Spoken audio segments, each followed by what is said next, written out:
Champions trophy के इतिहास में सर्वोच्च स्कोर बनाने और लाहौर में सेमीफाइनल में दक्षिण अफ्रीका को 50 रन से हराने के बाद न्यूजीलैंड अपने 7वें आईसीसी फाइनल और वनडे प्रारूप में चौथे स्थान पर है।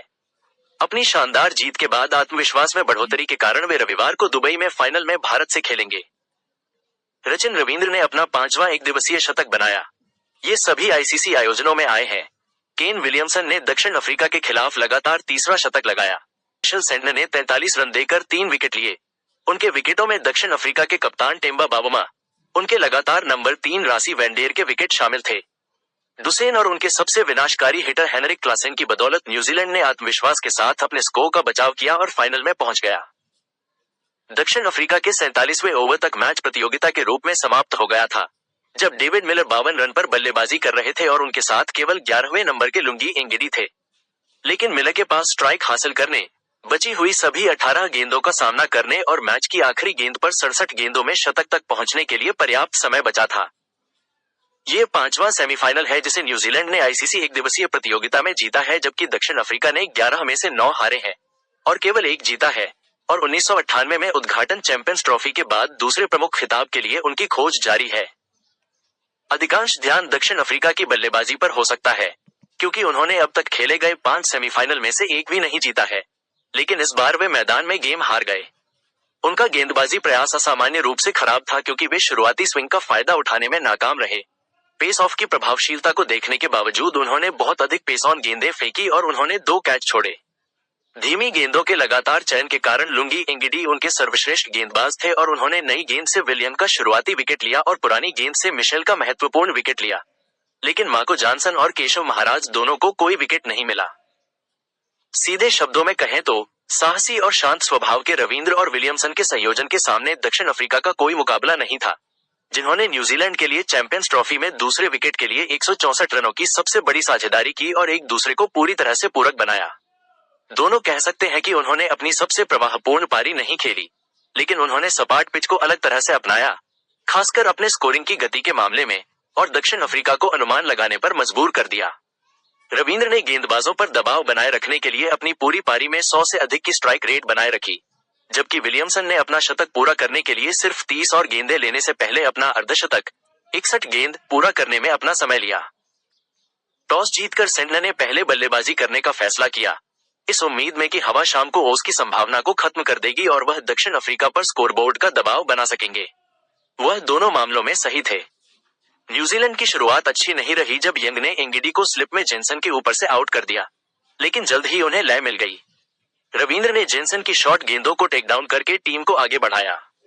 उन्होंने स्क्वायर लेग के माध्यम से एक बम्पर खींचा और फिर अपने चौथे ओवर में कवर, मिड विकेट और अतिरिक्त कवर के माध्यम से 3 चौके मारे, जिससे जेनसन आश्चर्यचकित हो गए कि कटर, फुल बॉल या बाउंसर में से कौन सा उनका सबसे अच्छा विकल्प है।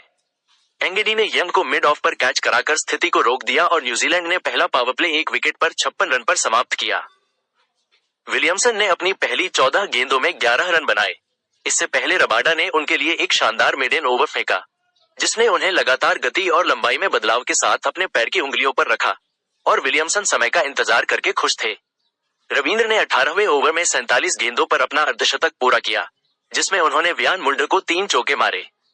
दक्षिण अफ्रीका ने 17वें ओवर में महाराज को मैदान पर उतारा था और उनके पहले 4 ओवर कड़े थे।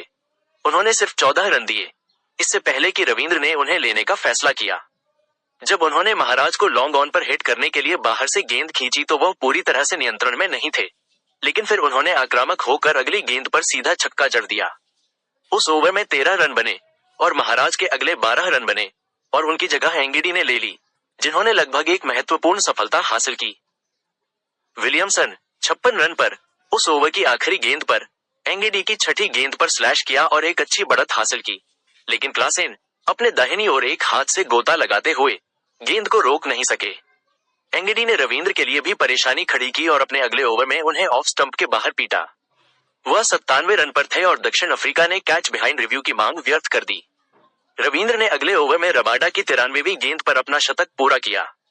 न्यूजीलैंड ने भी उस ओवर में 32वें ओवर में अपना 200 रन पूरा किया। 40 ओवर के बाद उनका स्कोर 3 विकेट पर 252 रन था, लेकिन जॉनसन और रबाडा ने 4 ओवर में 27 रन देकर टॉम लैथम का विकेट लिया। लेकिन फिर नरसंहार, मिचेल ने एंगिडी को एक छक्का और 2 चौके लगाए, फिलिप्स ने जेनसन के अंतिम ओवर में लगातार 4 चौके लगाए और न्यूजीलैंड अपनी राह पर था। उन्होंने आखिरी 6 ओवरों में 83 रन बनाकर 360 रन का स्कोर पार किया और दक्षिण अफ्रीका को मुश्किल हालात में छोड़ दिया। जब रयान रिकेल्टन 11 में से 17 रन पर आउट हो गए, तो बावोमा 17 में से 3 रन पर बल्लेबाजी कर रहे थे। उन्होंने श्रम करना जारी रखा और ढीले होने से पहले 24 में से 10 रन पर पहुंच गए। 9वें ओवर में वह मैट हेनरी के पास पिच पर गए और मिड ऑफ पर हिट किया और 10वें ओवर में काइल जेमिसन को स्क्वायर के पीछे छक्का लगाया। दक्षिण अफ्रीका ने पहला पावर प्ले बचा लिया और इसे 1 विकेट पर 56 रन पर समाप्त किया, बिल्कुल न्यूजीलैंड के समान।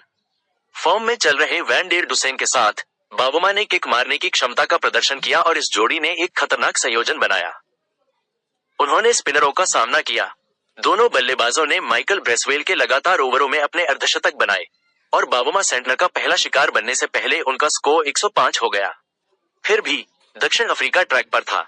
आधे समय तक न्यूजीलैंड का स्कोर 1 विकेट पर 143 रन था। दक्षिण अफ्रीका का स्कोर 2 विकेट पर 143 रन था। लेकिन सेंटनर को निर्णायक भूमिका निभानी थी। उन्होंने वान डेर डुसेन को एक तेज गेंद फेंकी जो लेग साइड में काम करने की कोशिश में उनके किनारे से सीधे टकरा गई और फिर क्लासेन को हेनरी ने लॉन्ग ऑन पर आगे की ओर गोता लगाते हुए कैच कर लिया। हेनरी अपने दाहिने कंधे पर गिर गए और कुछ असुविधा के कारण मैदान से बाहर चले गए, जिसके कारण न्यूजीलैंड को छठे गेंदबाज के रूप में रविंद्र की ओर रुख करना पड़ा। इसने एक आकर्षण का काम किया जब एडेन माकराम ने उनके सामने एक कैच लपका जिसे उन्होंने अपने चेहरे के सामने ले लिया। दक्षिण अफ्रीका को आखिरी 15 ओवरों में 170 रनों की जरूरत थी और उसके 5 विकेट बाकी थे। मिलर के क्रीज पर रहते हुए भी यह सटीक लग रहा था। मिलर ने अंत तक बल्लेबाजी की और मैच की आखिरी गेंद पर अपना 7वां वनडे शतक पूरा किया। ऐसा प्रतीत होता है कि उनका पालने का जश्न उनके 1 महीने के बेटे बेनजी को समर्पित है, लेकिन 2023 में एक दिवसीय विश्व कप सेमीफाइनल में उनके शतक की तरह इससे उन्हें थोड़ा खोखला महसूस हो सकता है।